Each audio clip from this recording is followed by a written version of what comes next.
I'm on a date. It's the first date. I got this gorgeous young lady in the car. She's got like her fur on. She's smelling good. She's got the sexy dress on, and we driving, and she, it was all good. The energy was great. I put on some Bad Bunny, right? And this song Bad Bunny had was in all Spanish. And I'm like jamming to the song. I'm having a good time. I'm really enjoying myself. I'm like, this is I'm having a good time. And she looks at me and she was like, you listen. She was like, do you know Spanish? And I was like, no, I don't know no Spanish. She was like, so you just listen to music you don't even know? And she kind of said it with like this attitude. You know what I did? I changed the song. I changed the song. Yeah. And I instantly, I knew something was different though after I changed the song, because she kind of like leaned over and kind of was just looking out the window. And I'm like, and I didn't know exactly what it was, but I just knew I did something wrong. Failed the test. Yeah, failed the test. Yeah. Yeah. And F on the test. So I know what it feels like, even from a minute perspective or your situation, to be very passive in what you need. Yeah. I can't help but bring this up. It's slightly tangential, but what do you wish you would have done? Do you know? I have an opinion. I wish I would have. Sit your ass back and listen to this goddamn Bad Bunny today. No. I would. This is the thing. Go oppressive. Got to go oppressive. There you go. No, you know what's crazy? Because earlier when I was speaking to her on the phone, I know that she hasn't really traveled anywhere. Like she ain't even been to Miami. Yeah. I wish I would have just joned her. Yeah. Like, girl, you ain't even been nowhere. What you talking about? What I'm listening to? Like a joke. Like. Kept it light. Kept it light. Like I would have just told a joke about how she don't got no culture, and how you gonna damn jam to this music because you know it's riding, right? Yeah, I'm gonna teach you something with this song. Exactly. Learn some Spanish. Yeah. Exactly.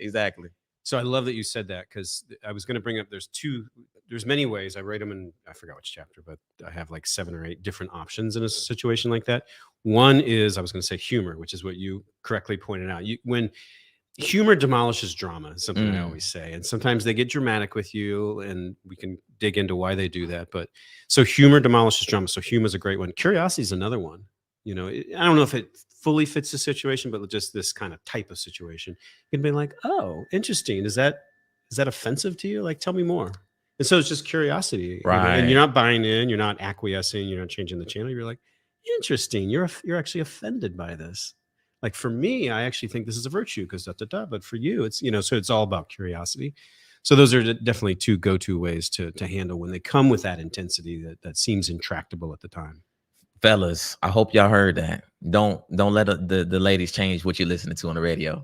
No, that's important to have a stance. Yeah. And to be able, because a lot of guys that's in that place, they don't even know they're doing it.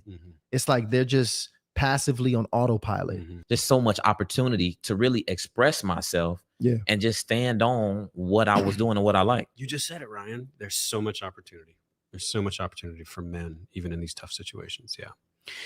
I would feel remiss if I didn't touch on the flip side. Let's say this wasn't, you played a Bad Bunny song, but you had the radio up on like 9, you're really just rocking it out. And she's over there starting to complain, and she's reacting to the volume of it. And you don't just be like it, woman. there is an element that you want to, along with your clarity and your stick-to-itiveness, there's also attunement, and kind of like knowing the way that your choices affect. And so I think the most effective man is he's in tune with his woman, even if it's a first date, somehow, and he can fold in what would be, what if she's got a red line about something, if she has a preference that she, you just know her so well that you already factor that in a little bit. That's when you're attuned to your woman. That's true. So it's not, which is very different. Let's not let anybody in the audience think that we're talking about like, just tell me what to do and I'll do it to please you. It's different. Attunement is way different. Attunement is I have my needs, but I also know you. And that's when a woman really starts to trust and appreciate you, is when you're attuned to her. And by the way, there's an element of this in sexual leadership. Honestly, attunement in the bedroom. Let me tell you, that is so beautiful that you said that, because you do have to know when to stand on what you want, but also when to compromise, just from being a great partner. So when I was mentioning about that situation with me and the young lady in the car, of course, I tell people about that. And I usually, depending on kind of who I'm speaking to, I might get some young ladies that might be like, oh, that was so wrong of her. Like, why would she do that? And it could be any situation. And what I try to detail is that all women do these things. Yeah. They all do these things, whether consciously or subconsciously. Yeah. So what do you, because I'm sure you coach both men and women, right? Mostly men. Mostly men. Yeah, I have occasional women I'll accept, but it's rare. Okay. So, Yeah. well, my question is, because if you had any feedback on that for women who don't think that they are capable of this level of disrespect. Yeah. I say the same thing over and over to women. When you're upset about something, which is natural, the answer is not don't be upset. The answer is give us the cleanest expression of your heart without all the blaming and shaming smuggled in. Like, I bet she had a tone that was like, what the fuck is wrong with you? Oh, yeah. Like, yeah. So she Definitely. smuggled in a shaming is what she smuggled in. Exactly. Like, you're an idiot for listening to something Right. you don't know Yeah. the language. Yeah. So the advice I would give to all women, if you want to elicit a connected response from your man, you don't have to water down your message or swallow your dissatisfaction about the situation. It's your right to have that, but give the cleanest expression of your heart. And and for her, I don't know, for this woman in the car, it could be like, wow, I feel myself having a judgment about you, because you're like culturally appropriating. I don't know what her point was, but if that was it. That's a super clean expression of your heart. Not many people are capable of that, but some are. The women that have done their work can do that. And I can say from my own relationship, my woman has really traveled that path. We wouldn't have made it if she hadn't.